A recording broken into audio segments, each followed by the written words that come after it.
bom dia, boa tarde, boa noite, boa madrugada. Meu nome é Sidney Martins, professor de língua portuguesa aqui do LAC Concursos, o maior site de videoaulas do Brasil, quiçá das Américas, ainda mais agora em parceria com o CID Concursos. Agora, meu companheiro e minha companheira, é com imenso prazer que nós vamos trabalhar a aula de concordância verbal para a banca CESP.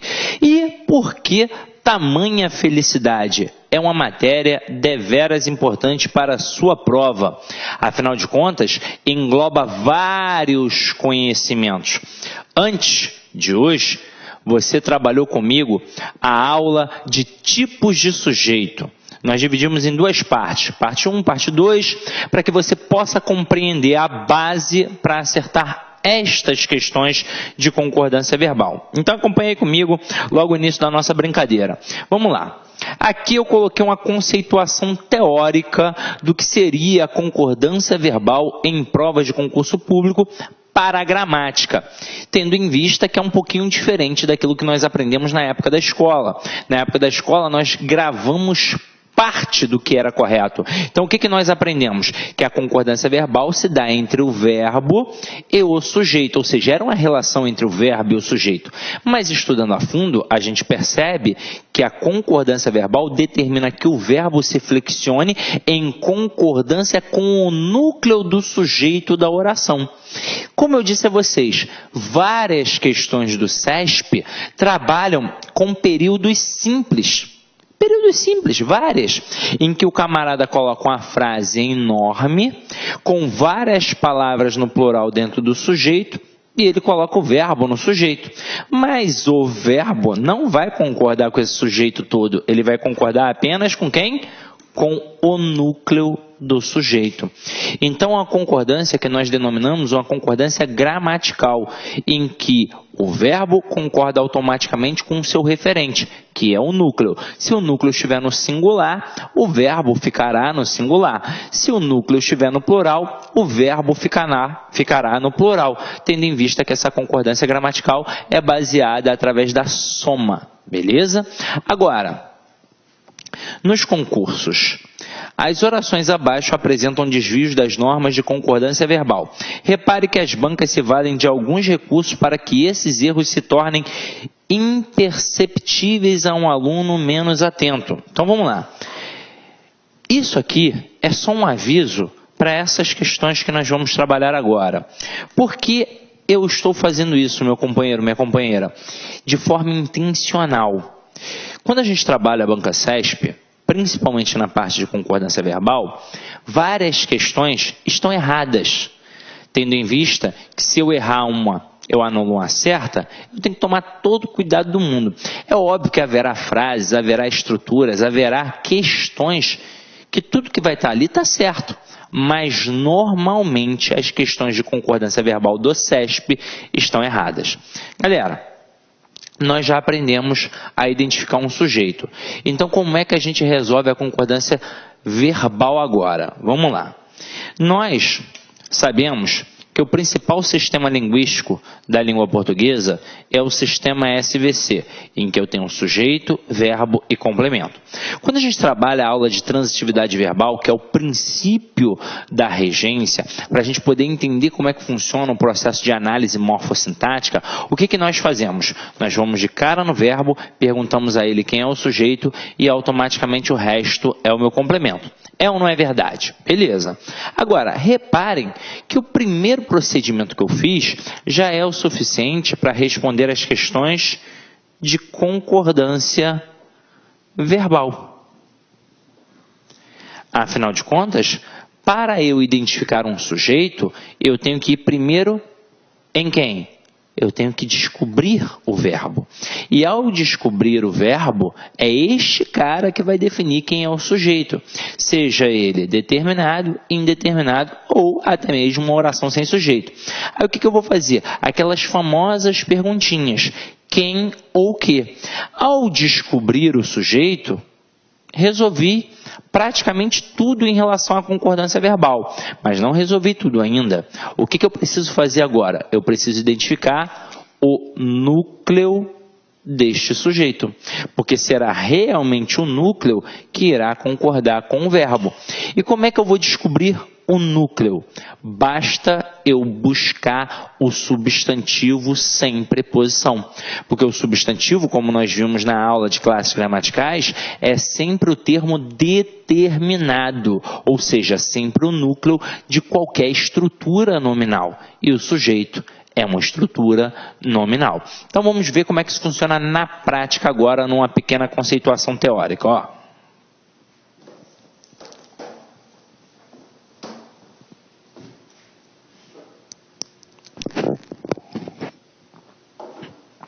Olha essa primeira frase. O som agradável dos cantos dos pássaros acalmam nossas almas intranquilas. Repara que a frase é um pouquinho grande. E o aluno, ao ler a frase toda, ele não vai perceber nada. Então, prosodicamente, a frase é aceitável. O som agradável dos cantos dos pássaros acalma nossas almas intranquilas. E se o aluno for tentar buscar, de repente, um núcleo de sujeito, ele pode se equivocar. Então, acompanha aqui comigo. Para eu responder qualquer questão de concordância verbal, eu tenho que procurar quem? Eu tenho que procurar o verbo. Então tá aqui, ó, acalmam. Então, Sidney, o verbo já está no plural. Significa que está certo. Eu vou perguntar quem ou o que acalmam. É ou não é verdade? Não. A minha pergunta é sempre no singular. Afinal de contas, eu não sei ainda quem é o referente. Ah, Sidney, mas ali tem uma porrada de coisa. Eu já vi quem é o referente. Você ainda não viu. Você vai perguntar para aí sim descobrir. Então, vamos lá. Quem ou que acalma nossas almas intranquilas? Aí eu vou obter como resposta tudo isso daqui, ó. O som agradável dos cantos dos pássaros. Tudo isso é o meu sujeito. Agora, é essa estrutura toda que vai concordar com o verbo? Não. Vai ser o núcleo do sujeito.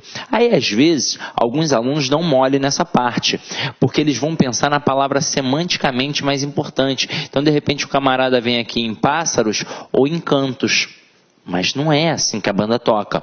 Porque tanto pássaros quanto cantos estão preposicionados. E eu não vou ter o núcleo do sujeito preposicionado. E a gente já sabe o porquê, é ou não é verdade? Agora, acompanha aqui comigo. Qual é o substantivo sem preposição? É a palavra som. Então, a palavra som é que funciona como núcleo do sujeito. E se aqui é o núcleo do sujeito, o verbo tem que concordar com este núcleo. Como o núcleo está no singular, o que vai acontecer obrigatoriamente com o verbo? Ele vai ficar no singular. Então, a frase correta seria: o som agradável dos cantos dos pássaros acalma nossas almas intranquilas. Porque, na verdade, o que verdadeiramente vai acalmar é o som. Tranquilo? Então, vamos continuar brincando aqui. Olha a próxima frase. O choro das crianças das comunidades carentes nos comovem. Pô, beleza, Sidney. Tranquila a frase. Mas olha só com um pouquinho mais de calma. E é assim que você vai fazer no CESP. Você vai procurar o verbo e vai perguntar a ele quem é o sujeito. Sempre com aquelas perguntinhas. Quem ou o que, quando você tiver dificuldade. Então, quem ou o que nos comove? Aí eu obtenho como resposta tudo isso, ó. O choro das crianças das comunidades carentes. E aí repara que mais uma vez o sujeito está bem grande. Aí eu vou procurar o núcleo do sujeito. Eu não posso dar mole de pensar que é crianças, só porque crianças semanticamente é mais importante. Afinal de contas, crianças aqui, ó, tem preposição. E eu não posso ter núcleo de sujeito preposicionado. O núcleo do sujeito vai ser sempre o substantivo sem preposição. E o núcleo do sujeito aqui é a palavra choro. Como o núcleo é choro e está no singular, o verbo tem de ficar no singular. Então a frase correta seria: o choro das crianças das comunidades carentes nos comove. Porque o que realmente comove é o choro.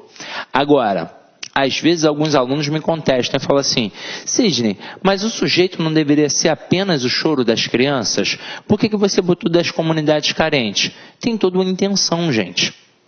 Se eu colocasse o choro das crianças, eu estaria dizendo que qualquer criança me comove ao chorar. Mas esta não foi a intenção da frase. A intenção da frase foi dizer que apenas o choro das crianças das comunidades carentes é que me comove. Então, por exemplo, o choro de uma criança do Leblon, de Ipanema, do Leme aqui, ó, não vai me comover. Vai me comover o choro de uma criança da comunidade carente, porque eu sei que ela está passando algum tipo de necessidade. Tranquilo? Então, beleza. Vamos adiante. Agora, as duas primeiras frases, o que nós fizemos? Nós fizemos estruturas em que a frase era grande. Inclusive, é um auxílio para você que também vai trabalhar produção textual. Afinal de contas, quando a gente trabalha a análise gramatical aqui no módulo de gramática, no módulo de língua portuguesa, isso é uma base para você poder utilizar na redação. Porque quando o camarada faz um concurso em que ele cobra a redação, na verdade ele está cobrando a língua portuguesa. Não é só ter aquela estruturazinha de introdução, desenvolvimento e conclusão. Ele quer saber se você é bom em regência, se você é bom em pontuação, se você é bom em concordância. E é muito comum o aluno errar em concordância. Por quê? Porque ele produz períodos longos e produz inversões. Então, você deve saber que ao produzir uma redação para concurso público, você deve produzir períodos curtos. Não que ao produzir um período longo você esteja errado, mas você está fadado a um erro de concordância verbal. Se você produz um período curto, o seu sujeito fica próximo do verbo e aí, consequentemente, você não vai cometer este erro. E se você produz inversões, o camarada pode não entender a sua ideia. E aí é óbvio que ele não vai pensar que o problema está nele. Ele vai pensar que o problema está em você. Então ele vai assinalar erro de coesão e coerência. Então, para a prova de concurso público, ao produzir um texto, períodos curtos e sempre em ordem direta. Primeiro o sujeito, depois o verbo, depois o complemento. Olha essa terceira frase. A terceira frase aqui, ela já não é uma frase tão grande quanto as outras, mas ela está trabalhando uma inversão. Ela está na ordem indireta. Repara que o camarada aqui começa com o verbo. E quando um falante comum da língua portuguesa começa uma estrutura com o verbo, é muito comum que ele deixe este verbo no singular. Vamos pensar por quê? Porque ainda não tem um referente. Então, eu digo, vinha de algum lugar indefinido aqueles viajantes, acaba passando batido por qualquer pessoa menos atenta. Mas para você que está fazendo uma prova, o que você deve fazer? Deve perguntar este verbo, quem é o sujeito? Quem vinha, afinal de contas? Aí eu obtenho como resposta aqueles viajantes. Qual é o núcleo deste sujeito? É a palavra viajante, porque é sempre o substantivo sem preposição. Aí repara que este núcleo agora está no plural. E olha o verbo, ele está no singular. Eu posso deixar um verbo no singular que tem de concordar com o núcleo do sujeito que está no plural? Obviamente não. Então, se o núcleo do sujeito está no plural, o verbo vai ficar no plural. Então, vinham de algum lugar indefinido aqueles viajantes. Coloca na ordem direta. Aqueles viajantes vinham de algum lugar indefinido. Agora, se o avaliador tivesse colocado essa estrutura na ordem direta, não teria derrubado nenhum tipo de candidato.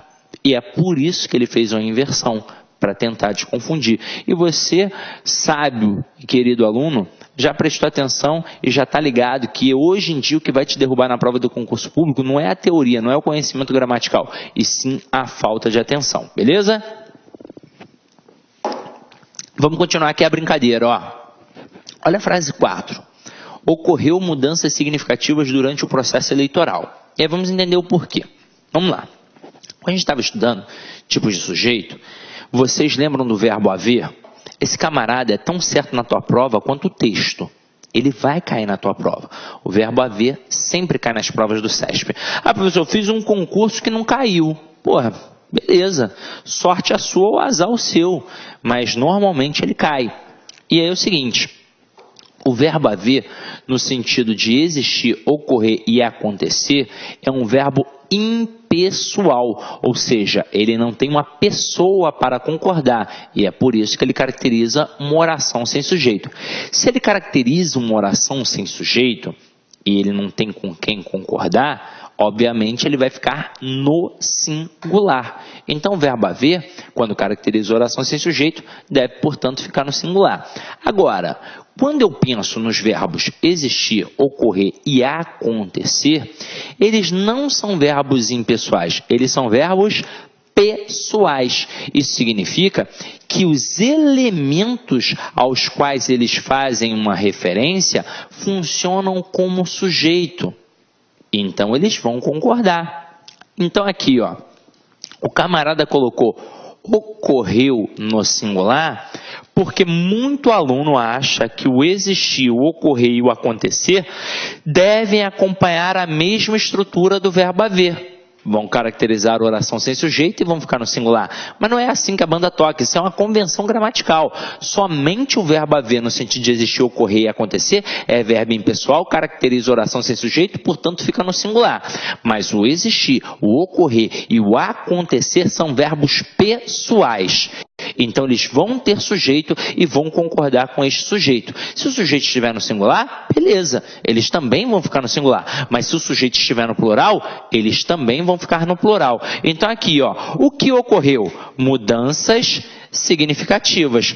Meu companheiro, se o seu sujeito está no plural, o verbo não pode ficar no singular. Então, mudanças significativas ocorreram. Ocorreram mudanças significativas, porque o núcleo do nosso sujeito aqui é a palavra mudanças, que está no plural. Tranquilo? Então, ó, ocorreram mudanças significativas durante o processo eleitoral. Agora, vamos para uma próxima estrutura. O homem humilde tem certas necessidades que as pessoas abastadas não têm. Gente, banca CESP. Eu vou até, ó, vocês já fizeram as devidas anotações, vou até apagar aqui e jogar uma tela em branco. Quando você faz uma prova para o CESP, você tem que dominar o verbo haver para poder fazer questões de concordância verbal. Beleza. Mas você também tem que dominar os verbos ter e vir. Porque estes camaradas vão cair na tua prova. Não só na prova do CESP, como também FCC, Sesgran Rio, ESAF, VUNESP e por aí vai. As bancas adoram estes verbos. Agora, eu tenho que frisar que não são apenas estes verbos, os derivados também, como manter, entreter, provir, intervir e por aí vai.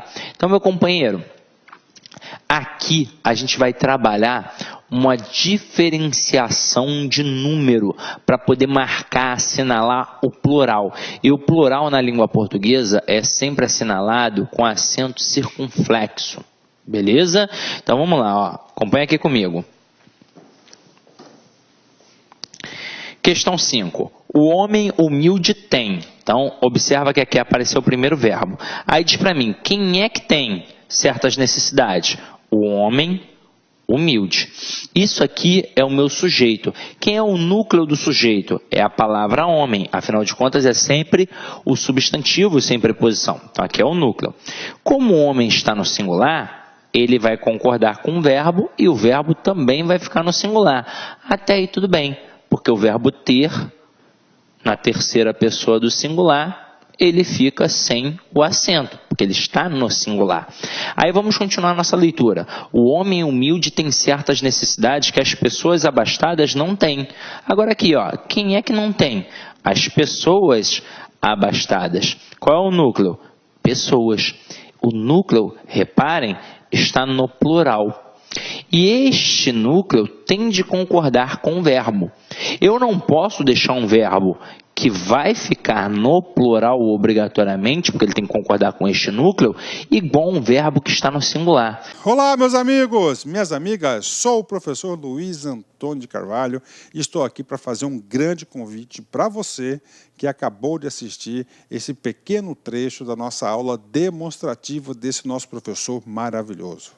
Se você gostou, se você quer assistir o restante dessa videoaula, então acesse nosso site laconcurso.com.br e lá nós temos um curso completo, um curso super atualizado e focado no Conselho Regional de Farmácia 2017 do Estado de São Paulo. O nosso curso custa apenas um investimento de 10 parcelas de R$ 25.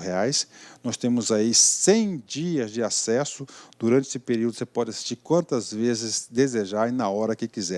Bacana? O convite está feito, pode se matricular que você não vai se arrepender. Ah, já ia esquecendo, você quer o material de apoio dessa videoaula? Então é muito fácil, muito simples, clique aqui embaixo que nós temos um link para você fazer o download desse material gratuitamente. Tá certo, meus amigos? Então espero vocês aqui no LAC. Fui, obrigado, fui, tchau. Clique LAC.